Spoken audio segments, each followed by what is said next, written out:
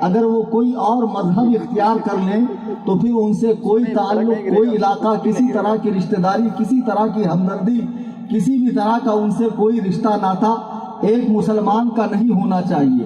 وَمَن يَتَوَلَّهُم مِّنكُمْ فَأُولَٰئِكَ هُمُ الظَّالِمُونَ، اگر ان کے کفر کی حالت میں رہتے ہوئے بھی کوئی مسلمان ان سے تعلق اور رشتہ داری رکھتا ہے، اور یوں کہہ لے انسانیت کے طور پر یا رشتہ داری کے طور پر یا باپ اور بھائی ہونے کا لحاظ کرتے ہوئے، تو رب کا ارشاد گرامی ہے کہ ہمارے واضح فرمان کے آنے کے بعد بھی اگر کوئی بد مذہبوں سے، مرتدوں سے، کافروں سے، اللہ و رسول کے باغیوں سے، گستاخوں سے، جنہوں نے بارگاہ خدا و رسول میں منہ بھر بھر کے گالیاں لکھی ہیں، چھاپی ہیں، بکی ہیں، وہ مر گئے، ان کے مرنے کے 100-150 سال کے بعد آج تک وہ کتابیں اسی حالت میں چھاپی جا رہی ہے، بسد شوق پڑھی جا رہی ہے، لائبریری کی زینت بنائی جا رہی ہے، اور اسی فکر کو لے کر ایک جماعت پوری دنیا کے اندر ان تعلیمات کی نشر و اشاعت کر رہی ہے۔ مال کو واقعی میں بہت خراب۔ ٹھیک ہے بیٹھے، اب جیسا بھی ہے اب کیا کریں، بیٹھے، اب میں بھی تھوڑی دیر بول کر اور رخصت ہو جاؤں گا۔ آپ حضرات میری طرف فوکس کریں، مائک والے کو چھوڑ دو، بیچارہ ویسے ہی گھبرا جائے گا یار، اتنے لوگ اس کو بولیں گے تو میں عرض یہ کر رہا تھا، قرآن کریم کے اس واضح اور صاف ارشاد کے بعد آپ دیکھیں کہ جب حضور علیہ السلام کا ابتدائی زمانہ تبلیغ ہے، صحابہ اسلام کے دامن سے وابستہ ہو رہے ہیں، تو کتنے صحابہ ایسے ہیں کہ جن کے باپ اور بھائی حتیٰ کہ ماں اور بہنیں بھی حالت کفر میں تھی، انہوں نے ان سے تعلق اور رشتہ ہر قسم کا توڑ لیا۔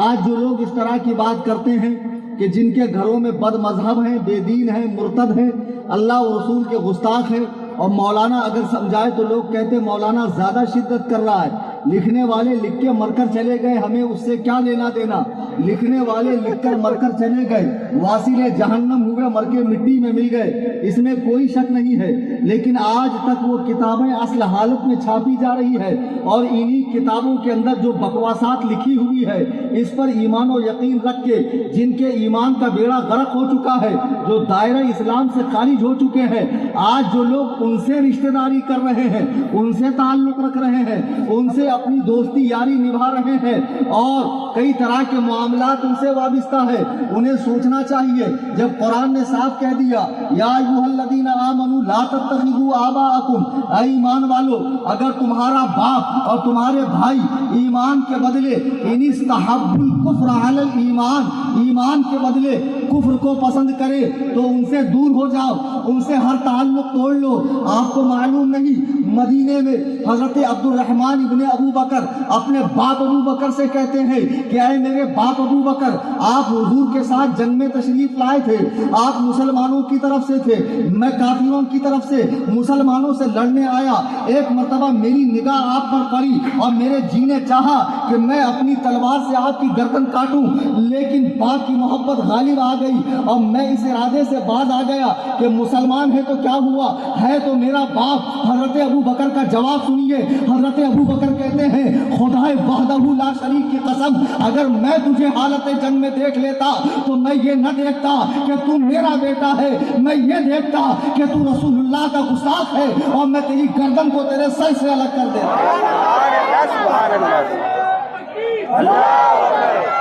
لگنا چاہیے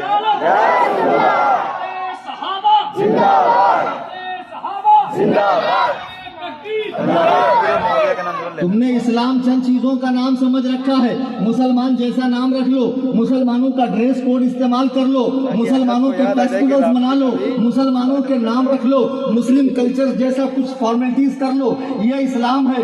اللہ کی قسم یہ اسلام نہیں ہے۔ اسلام عہد صحابہ میں دیکھیے کہ اسلام کے لیے صحابہ نے کیسی عظیم الشان قربانی دی ہے، لیکن دین سے ایک حبہ برابر ہٹنا پسند نہیں کیا۔ حضرت بلال حبشی کو کون نہیں جانتا ہے؟ ہے گرم گرم ریت میں دوپہر میں کھینچے جاتے صرف اس لیے کہ احد احد کہنا چھوڑ دے، اللہ ایک ہے کہنا چھوڑ دے۔ بلال نے گرم گرم ریت پر جھلسایا جانا پسند کیا، جلنا پسند کیا، لیکن اللہ کی وحدانیت و یکتانیت سے منہ نہیں موڑا۔ کئی صحابہ کے واقعات پڑھ لو، حضرت عمر کو جب مارا گیا تو حرم کعبہ آپ کے خون سے بھر گیا، حضرت ابو بکر پہ ظلم و ستم کیا گیا، مسلمانوں کو 3 سال ایک گھاٹی میں قید کیا گیا، مسلمانوں کو وطن چھوڑنے پر مجبور کیا گیا، حالت نماز میں اونٹ کی اوجڑی ڈالی گئی، راستے میں کچرا ڈالا جاتا، جادو، کاہن اور ساحر وغیرہ جیسے القاب حضور کو کہے جاتے۔ جب آپ خانہ کعبہ میں قرآن کی تلاوت کرتے، قرآن کریم کی تلاوت کرتے تو لوگ کانوں میں روئی ڈال کے آتے کہ کہیں محمد رسول اللہ کی آواز کانوں سے نہ ٹکرائے اور دل ہمارا اسلام کی طرف مائل نہ ہو جائے۔ اللہ اللہ، صحابہ نے کتنی مشقتیں برداشت کی ہے، اللہ کا شکر مناؤ۔ ہم ایک مسلم گھرانے میں پیدا ہوئے، ہمیں اسلام لانے کے لیے کشٹ نہیں اٹھانا پڑا، مشقت نہیں جھیلنی پڑی، کہیں یہاں وہاں نہیں جانا پڑا۔ ماں باپ کے طفیل اللہ کے فضل و کرم سے اسلامی گھرانے میں ہم پیدا ہوئے۔ اب ہمیں اپنے ایمان کی قدر کرنی ہے، اور جتنے ایمان کے لیے خطرے ہیں، ایمان کے لیے پوائزن ہے، ایمان کے لیے جتنے نقصان دہ چیزیں ہیں، ان سے اپنے ایمان کو بچانا ہے۔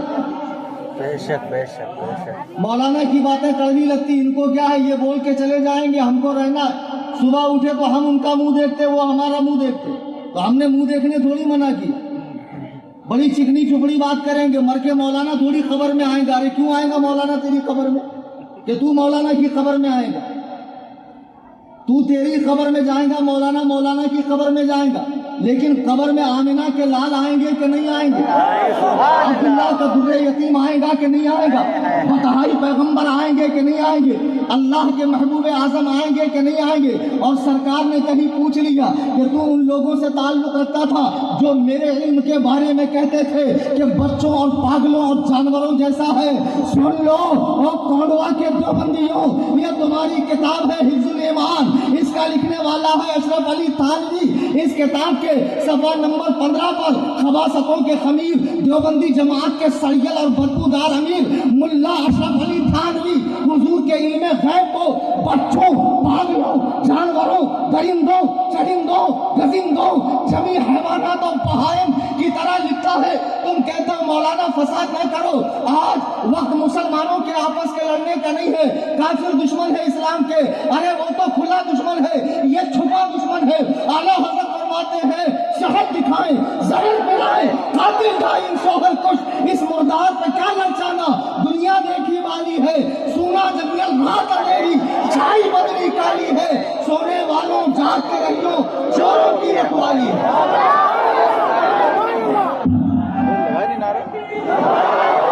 میری آواز تیز ہے۔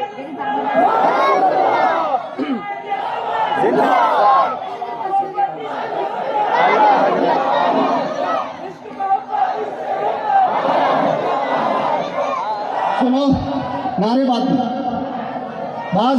بس نعروں کے لیے زیادہ وقت نہیں ہے۔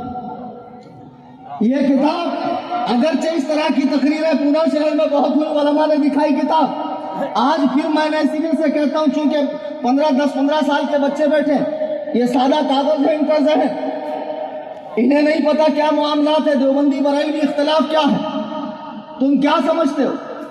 دیوبندی بریلوی اختلاف انگوٹھے چومنے کا، فاتحہ پڑھنے کا، عرس میں جانے آنے کا، چادر گادر سندل بنڈل، یا قیام تعظیمی کا، اس چیز کا اختلاف کا نام ہے دیوبندی بریلوی؟ نہیں، دیوبندی اور بریلوی اختلاف اس چیز کا نام نہیں ہے۔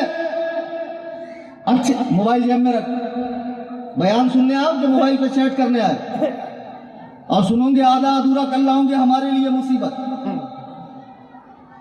ڈھنگ سے بیان سنو، 1 گھنٹے کی تقریر ہے۔ جو لوگ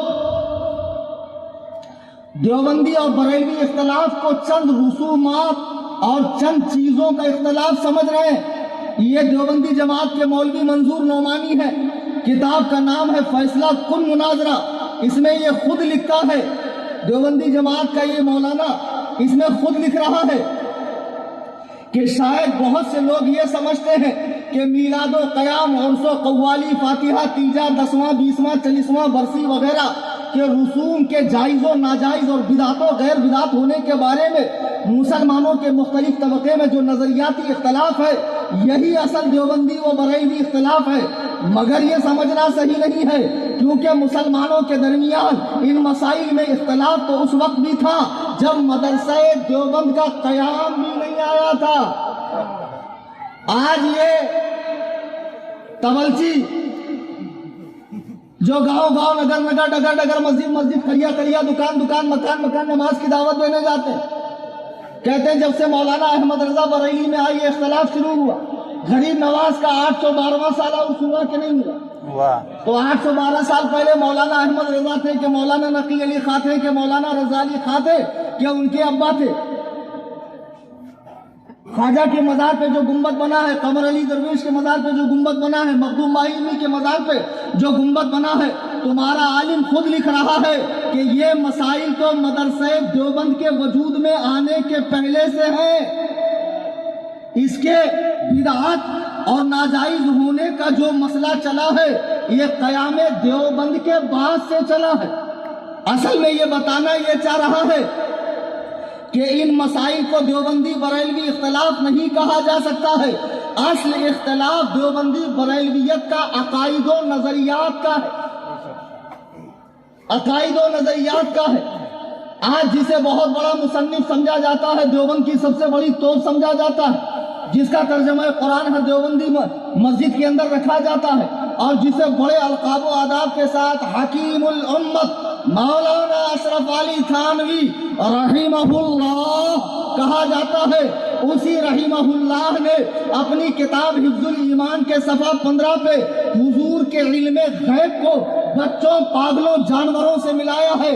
کلیجے پر ہاتھ رکھ کر بتاؤ کہ رب تعالیٰ جس محبوب کو راعینا کہنا پسند نہ فرماتا ہو، وہ حضور کے علم کو بچوں، پاگلوں سے، جانوروں سے تشبیہ دینے کے بعد ان جیسے خبیثوں کو پسند فرمائے گا۔ اعلیٰ حضرت نے کیا کیا؟ جس دور میں یہ کتابیں لکھی جا رہی تھی، کبھی ختم نبوت کا انکار، کبھی کہا نبی مر کے مٹی میں مل گئے، کبھی کہا نبی جیسا علم بچوں، پاگلوں، جانوروں کو ہے۔ اعلیٰ حضرت نے یہی ساری کتابوں کا عربی میں ٹرانسلیشن کیا اور حرمین کے علماء کے سامنے پیش کیا مکہ مدینہ، کہ ہمارے ہندوستان میں کچھ اس عقیدے کے لوگ پیدا ہو گئے جو اس طرح کی بات کرتے ہیں۔ تو علماء حرمین شریفین نے ان خبیث عقائد کو پڑھنے کے بعد ان کے کفر کا فتویٰ دیا اور کہا جو ان کے کفر و عذاب میں شک کرے وہ بھی کافر۔ ایک صدی گزر گئی، کسی نے حسام الحرمین کو چیلنج نہیں کیا۔ اب کچھ اشرفیہ سے پڑے ہوئے نئے نئے نالائق قسم کے لوگ جو اپنے آگے مصباحی کا لائقہ لگاتے ہیں، حالانکہ حضور حافظ ملت کا ہرگز وہ شخص نہیں ہو سکتا جو حسام الحرمین کی حقانیت پہ شک کرے۔ اب کچھ لوگ کہہ رہے ہیں نہیں، مولانا احمد رضا نے عبارت بدل دی تھی، ہمارے علماء نے لکھا کچھ، عرب کے علماء عربی اردو جانتے نہیں تھے، تو اعلیٰ حضرت نے 3-4 جگہوں کی عبارت ملا کے ایک بنایا اور اس کو سامنے سوال کر دیا، تو اس طرح سے وہ کفر ہی بنتا ہے۔ اس طرح کرنے سے، جس طرح سے خان صاحب نے کیا، کفر ہی بنتا ہے۔ تو علماء حرمین نے کفر کا فتویٰ دیا اور ان کو دھوکے میں رکھا مولانا احمد رضا نے، تو وہ بیچارے سمجھ نہیں سکے۔ اچھا چلو، علماء حرمین اردو نہیں سمجھ سکتے، پونا کے دیوبندی مولویوں تمہیں تو اردو آتی ہے، ارے تم لوگ تو وہ ہے جنہوں نے نبی کو اردو پڑھائی ہے۔ ہاں میرے پاس کتاب موجود ہے یہاں پر، براہین قاطعہ کہ انہوں نے مدرسہ دیوبند میں اردو پڑھائی ہے حضور کو۔ اچھا تمہیں تو اردو آتی ہے، یہ تمہارے مولانا کی کتاب اردو میں، میں بھی اردو جانتا ہوں، تم بھی اردو جانتے ہو، آؤ سامنے بیٹھو اور